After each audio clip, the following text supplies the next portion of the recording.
Blog Talk Radio.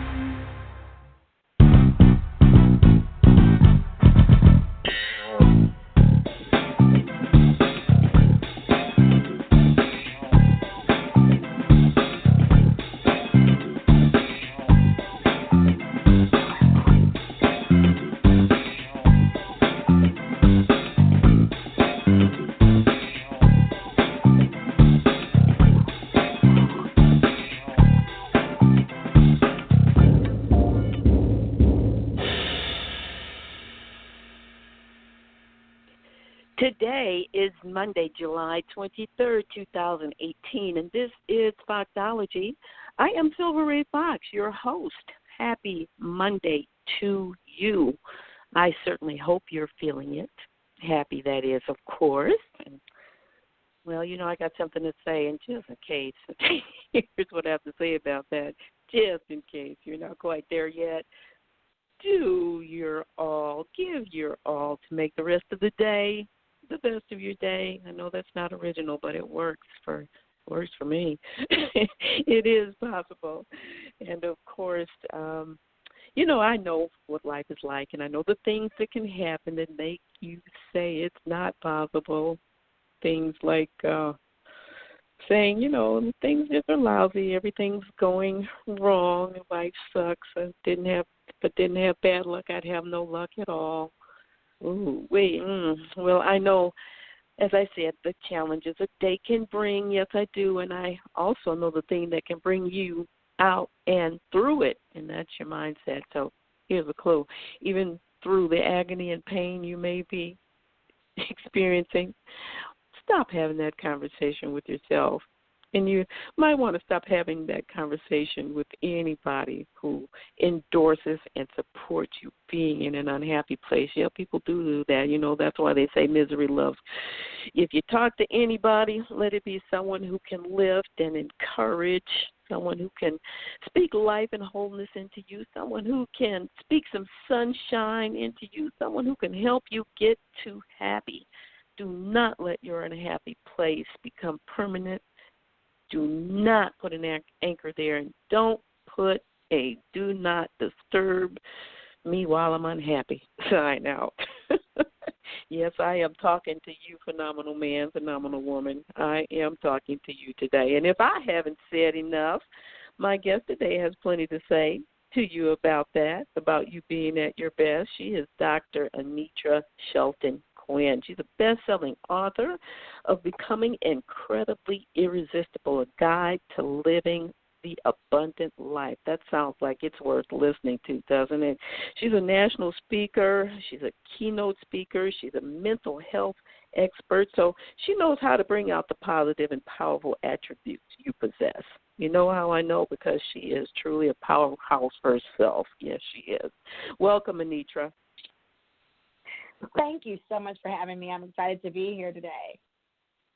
Yeah, I think it's going to be a great conversation. So I certainly appreciate you being able to slot it in. It's going to be, as I said, very informative. I love all of the guests I love all my guests, but I love those who bring things to the table that really empower, incite, excite, and get people moving into the best place in their lives, and that's what you're doing. So I appreciate you being here. Yes, ma'am. Let's start off talking about you.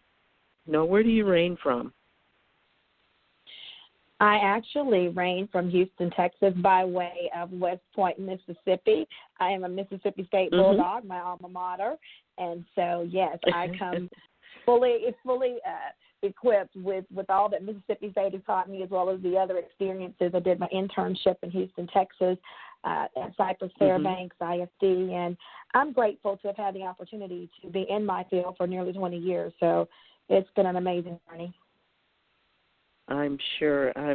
Well, something I do know from doing this for so long now, that people like you who are really busting at the seams with so much greatness, sometimes there's a backstory. Do you have one that you'd like to share, something that really catapulted you to the place where you knew that this would be your life's journey? I do, and you're exactly right. I believe that we all have an experiential history that's filled with the tapestry of things that we have had the chance to embark upon, whether it be good or bad, that have helped to kind of position us to where we are now. So for me, like I said, I grew up in Mississippi, and I've always enjoyed talking to people and helping people. And I initially said, I think I'm going to go into medicine as a medical doctor. But, that wasn't God's plan. He actually had something closely related, but that dealt with actually getting into the minds of people and helping people to overcome challenges that attack them so full force that people actually want to take their lives. And so having said that, I experienced just a hallmark of situations going through school, seeing people that were having difficulty with whether it was managing their behavior or whether it was having a difficult time managing their marriage, just different people that I had a chance to see. And what really moved me into school psychology, just to be 100% honest with you, I had initially started out in gerontological psychology, working with older adults. And interestingly enough, I went to Forest Institute of Professional Psychology, and I was there working on gerontology, and my family member, my great-aunt, began to experience some significant health challenges, which then brought me back to Mississippi. And while there, I was working as a child therapist with a community counseling agency, and there was a particular case, and at that time I did not have a graduate-level degree in psychology. I had a degree in gerontology, and I was working towards psychology, but had obviously withdrew to go home to Mississippi. And so while working at that community counseling agency, I had one case, and it changed my life forever. I had a case of a child, and because of anonymity, I will not say the student's name or the child's name, but nevertheless, a young man, a teenager, who was having just a whole list of challenges in the school and in the home environment because of family and environmental separation and that type of thing, where the parents weren't together, and so the child wasn't spending the time with the father. The father had gone on to another family, and this child was having such a hard time finding out who he was and where he fit. And so in that, his behavior at the school level was just, it was off the radar, and that's how I began to work with him. And because of the influence that his father had, his father was somewhat of a known figure, and so because of the importance of who his father was within that small area, this child had pretty much been left to his own devices in terms of the school, because, again, there was no connection between the child and the father. And so what ended up happening was this child was then later placed in a mental institution, which I did not agree with. I did not see the symptomatology. And at that point, I said, I have got to do more for children, for families, to make the difference. And I was positioned in my spirit to seek out and find what is it that I can do to be that advocate, to be that voice for those who have no voice. And that's what pulled me into my field. That's quite a story. And well, like you know, there's certainly numbers and numbers of people who need the support and the one-on-one, side-by-side type of advocacy that you're offering to people. Yes. I want to ask this. This is just kind of a sideline question, and we'll get back to what inspired the book. But what do you see today as one of the most challenging aspects when it comes to mental health? I seem to see daily, and I don't know how these things get into my timeline, but I guess they're for eye-opening appeal and wake us up to some of the issues that people who are seem to be really, and for lack of a better way of saying it, losing it. You see the rage, you see the outrageous behaviors and things like that. And I'm just wondering, do you feel that it's a big picture of what's happening in society that is just kind of boggling the minds of people? And again, I'm not looking for you to, give a whole discourse on it, but to just share your opinion and maybe something that could help people reel themselves back in. Right, right. So your initial aspect of the question was, what do I see as being one of the most challenging aspects of mental health? And to be honest with you, right now, as I look at our national news, I look at what's going on, and I read within my field, one of the things that just really, for me, is extremely problematic is the number and the age range associated with death by suicide. Okay, this is a huge, a major public health problem. To be honest with you, that when you look at the statistics, it is startling. Literally, the number of children and adults and young adults that are affected, when we look at those numbers, suicide is the second leading cause of death in ages 10 to 34, the second leading cause of death. That, to me, is astronomical.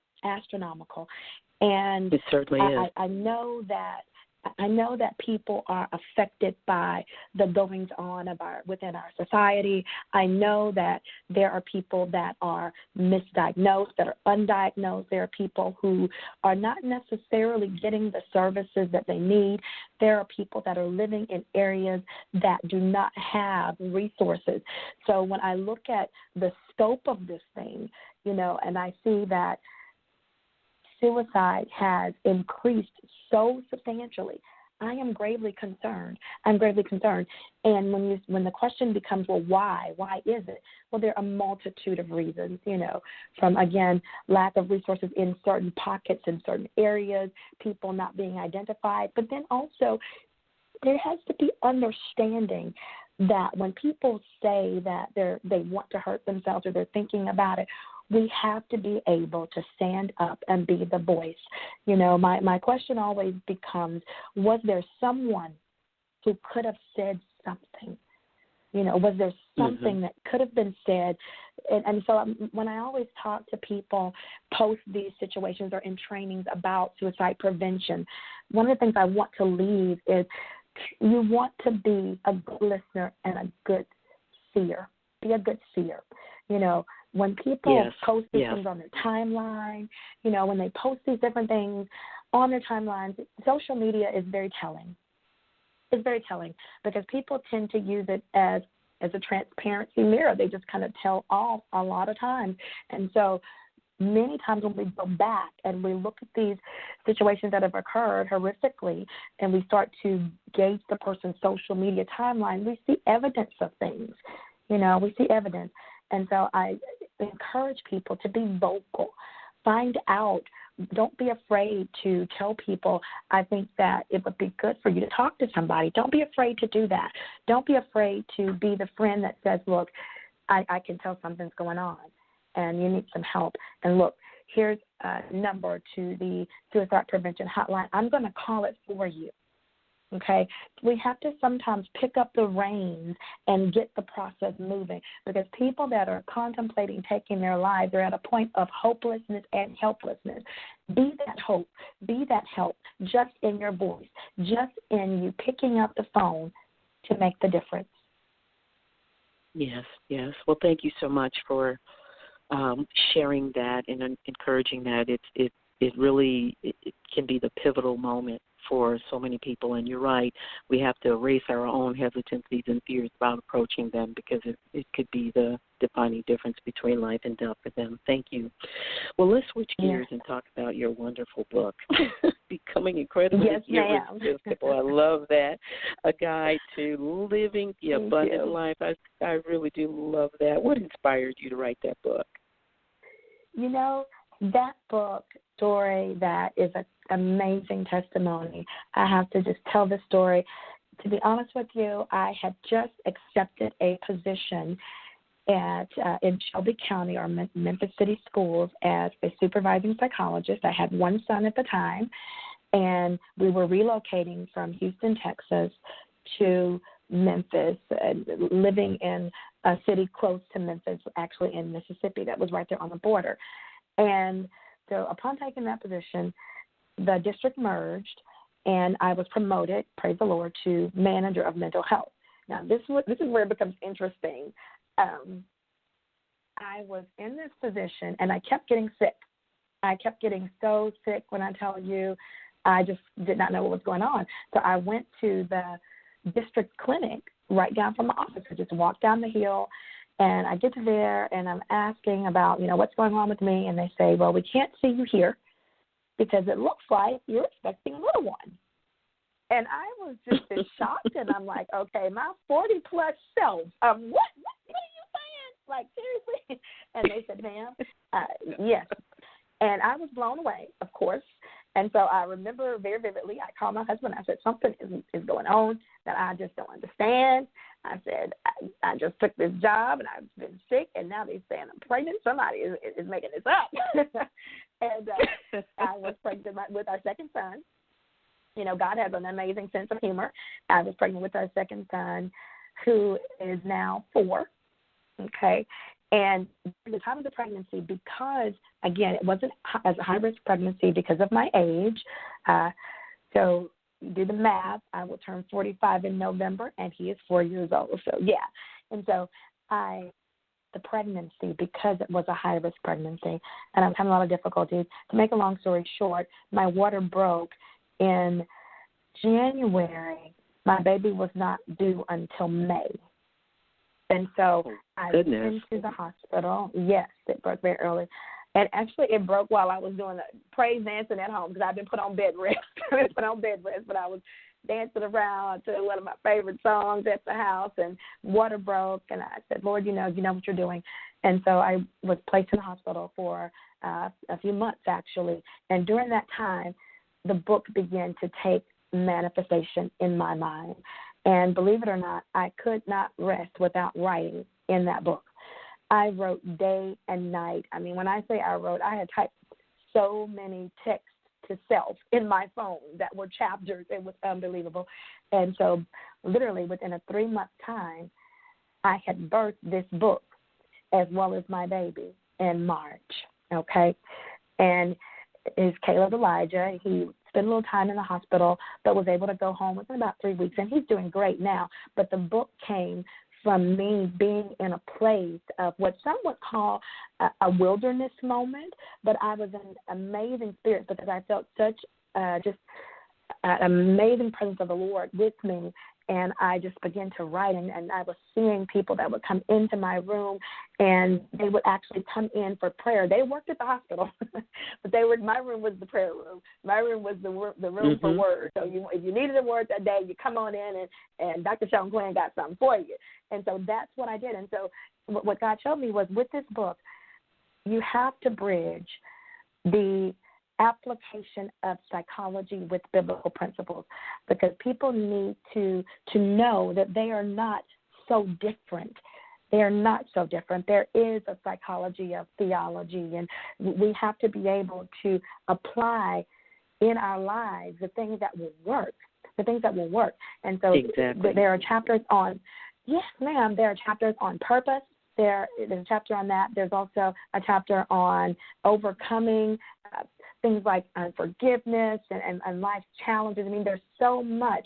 And when I tell you I was bursting at the seams, because the whole purpose of that book is to give people the tools that they would actually have to pay a lot of money for, sitting down with a psychologist, but then bridging that with something that is even a higher level of peace giving, if you will. And so that's what the book is about. And if you notice at the end of each chapter, there's a little segment that is a takeaway in terms of summation and summarizing what's in the chapter. But there are points of action that show people or give people what to do. And that comes directly from cognitive behavioral psychology, which says these are some things that you can do actively. Because as human beings, we're conditioned to do something actively when something goes wrong. For example, if you have a headache, what do? Okay, you take something for it, right? If you feel like you're overweight, you go and you change your eating habits and you do some exercise. So there's a doing piece, which gives people an accountability component. And so, I'm so grateful for the book. I actually just yesterday received another text about the book from somebody who had recently purchased the book. So I am extremely grateful for the lives that it has touched and the lives that it will continue to touch years on. For sure. Well, I want to ask you, particularly in two parts. First part is becoming incredibly irresistible. What does that mean? And what are you telling people about that, about themselves, becoming incredibly irresistible? Excellent. Why is that? Yes, why is that the so title? Here's the thing, have such the mindset that has, again, been conditioned to see ourselves in a certain way, in this little box as people. We see ourselves in this little box as what we should look like, who we should be, how we should behave, okay? But at the end of the day, when you operate within who God designed you to be, nobody can be Anitra like Anitra Shelton-Quinn. Nobody can be Anitra Shelton-Quinn like I can, right? Nobody can be you like you. Right. And when you look at who you are and all of the multiplicity of talents and gifts and arrangements and experiences that you have had the opportunity to endure, then you just simply being you makes you incredibly irresistible. When you embrace that, that means when other people come into contact with the authenticity of who you are, you're irresistible. It is when we try to step outside of that and be someone else that we then begin to experience the downfalls. I'll give you an example. A fish. A fish is an animal that we know has a habitat in water. That is where it flourishes. You can take it and put it in something else, and it will not have the same success. It will not even be able to swim as fluently, right? But when you put it in its habitat and it does what it was created to do, if I take a fish and I put it on a bike, it's not going to ride it because it wasn't designed to. But if I put it in water as if it was designed to swim the waters wide in, then it will be able to do just that and excel in it. And it becomes irresistible in the nature of what it is, okay? So when we operate within our purpose, with our gifts and talents and who we are, it doesn't matter what you're up against. It doesn't matter what you're in pursuit of. The people that are standing on the other side of what you're seeking, they will find you within the essence of who you are, irresistible. When you are confident in who God has made you to be and the gifts and talents that you have, then people will see you the way that he sees you. I love that. I love that. Well, let me ask you about the subtitle part of it because it's certainly critical too. And we have a few minutes left, and I'd like to have you elaborate on that. You say it's a guide to living the abundant life. Tell me what you mean. Yes. Your definition about abundant life and what you mean when you say that. Yes. So, again, this is a spiritual guide. And, when I look within myself, and people see Dr. Anitra Shelton-Quinn, they think, oh, you're so this. But there's a story behind that, and there's a way that came to happen, that there's a way, and it's still not perfection. God is still continuing to mature me, grow me, and build me. But when we talk about living abundance, that's what Jesus came for, that we would have life and have it more abundantly. So one says, then what is abundance? What is abundance? Abundance is more than having the average, the typical. It is beyond what you can think or act. And that it's not necessarily the tangibility of something physical, okay? It's about having life that is peaceful, having life that is fulfilled, having life that is purposeful, having life that gives back to you that you then can extend to others. When we talk about having abundance, you talk about having not just peace to get through the day, but having overflowing peace, overflowing joy, having overflowing in everything that you do. Even when you, and I'm going to say this about that, when you have that, some people say, well, how do you know if you have abundance? How do you know? If it's not based on a monetary value, how do you know? By the fruit you bear. By the fruit you bear. What do you give off? When you leave a situation, do you leave it more peaceful? Do you leave it more joyful? When you leave interactions, do you leave them better? That's when you know you stepped into abundance of something, because you have enough of it to give off and leave your residue there. Okay, you have enough to give off your residue of abundance, and it impacts the people that come in contact with you. Guess what? It also sets the stage. It changes the atmosphere. Okay, and then then about the physical side of that even filters over into your professional self. it filters over into the successes within your social arenas. It filters over into every aspect of your life. Does that make sense? It does. It's pretty awesome, actually. That's really wonderful. That's really great definition. Well, we need to go ahead and tell people where they can get this amazing book. I know it's on Amazon. Is that where you'd like them to go? Amazon.com. Actually, if you simply Google Becoming Incredibly Irresistible, or even Google me, Dr. Anitra Shelton-Quinn, or you can go to my website. And, it will probably be easier to post that. I think it's on the little, some of the things that you've already posted. Tell me that. Yes. I tried to link it 3 different times, and I said I'm going to have to wait for her to actually spell it out to me because something's going wrong here. So tell me, tell me along with everybody else the website.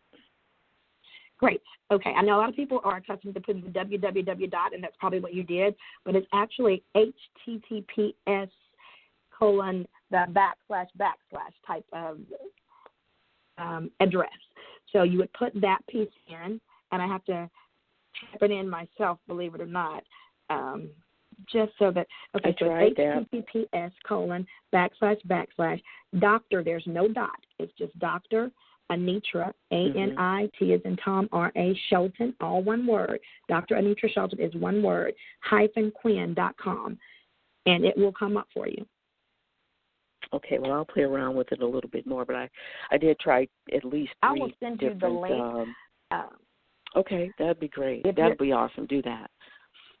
And I'll put it up right away. Yes, so send that to me. I just actually pulled it up, so I'm going to go ahead and send it to you now.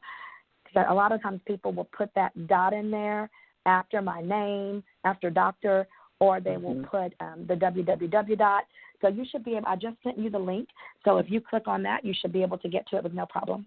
That sounds awesome. And would you like to provide any other contact information for people? I'm sure there would be a bunch who would love to have you come and be a part of their event as their speaker.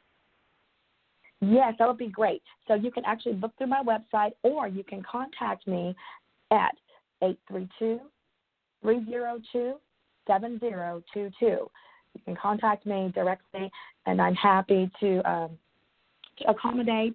And there's also a booking from my website that actually takes you to a booking page. So there are several ways that I can be contacted. I can also be contacted via social media on Facebook if you would like to do that under Anitra Shelton-Quinn or Dr. Anitra Shelton-Quinn. I have both a page and just my just regular Facebook profile. You can also reach out to me on LinkedIn under Dr. Anitra Shelton-Quinn. So I am available across multiple avenues. So please reach out to me. I'd love to hear from you. Also, please feel free to check out my podcast station. It's Best Life Now with Dr. Anitra Shelton-Quinn. It is available on iTunes and there are also other segments that have been added, other avenues for download, but please check it out. Okay, well, I will make sure that I do include the website address and the telephone contact number on my information to be sure people can reach out to you. And I want to thank you so much. Didn't I tell you guys she's a powerhouse? That was really very, very awesome, Anitra. Thank you so much for sharing, and I wish you much continued success, and know that there's greater blessings and success ahead for you. Thank you so much for being my guest today. Thank you so much. Have a wonderful rest of the day. You do as well. Take care now. All right. And I want to thank all of you for tuning in today. Yeah, I told you she was a powerhouse. That was some good stuff for sure. So be sure you check her website out. I'm going to post that information very shortly. And I'm going to look forward to talking to you again on next Monday with my author. And it's a book called Try God, so that should be very, very insightful. Tell your friends about Foxology, and I'm going to meet you here next Monday and hopefully every Monday that I can. In the meantime, I want you to have an amazing day. Be good, be blessed, be awesome.